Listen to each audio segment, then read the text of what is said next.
I suppose you're the new security guard? Well, if you are, then welcome aboard. I'm going to be leaving a message for you to help you get settled in on your new job and what to expect. I'm actually finishing up my night shift this week, and I'll be switched over to the day shift.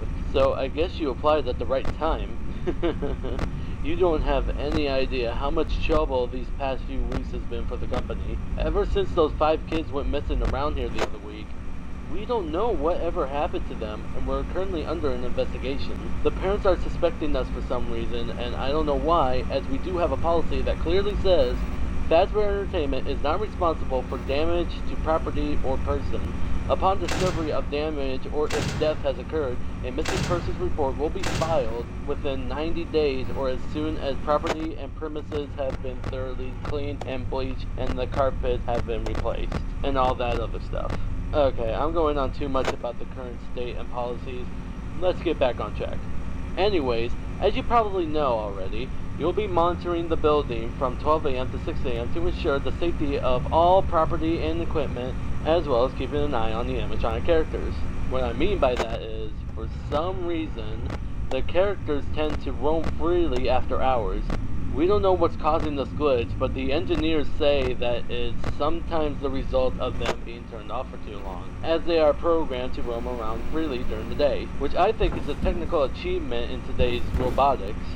Anyways, make sure that they don't get too close to your office, because if they see you, they might mistake you for an endoskeleton without its costume on, and will try to stuff you into one. Now you're probably asking, how could be stuffed into a costume be bad? Well, you see, those costumes aren't like mascot walk-arounds and instead are the ones that the animatronics wear. And they are filled with eternal structures and devices. So being shoved into all of that would not only be extremely painful, but would instantly kill you. That's why you have doors by your vents. Shut them if anything is in there, and only if absolutely necessary. Using the doors, lights, and cameras to drain power, and using them too much will result the entire building to go dark, leaving you vulnerable to the animatronics. So don't leave the door shut.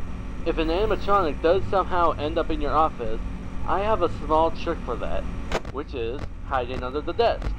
This will fool them into thinking that you're not in the office and will eventually leave. But be quick about it. You may only have a few seconds to react. It might also not work with certain animatronics, so keeping them away is recommended. It is also important for you to use your vent lights. There are blind spots in the camera views, so if you can't find someone on your cameras, be sure to check the lights, okay? Okay, that should be everything now. And before I go, I am required to greet you with the company's label. Welcome to Freddy Fazbear's Pizza, a magical place for kids and grown-ups alike, where fantasy and fun come to life. Good night. Good luck, and I'll chat with you tomorrow.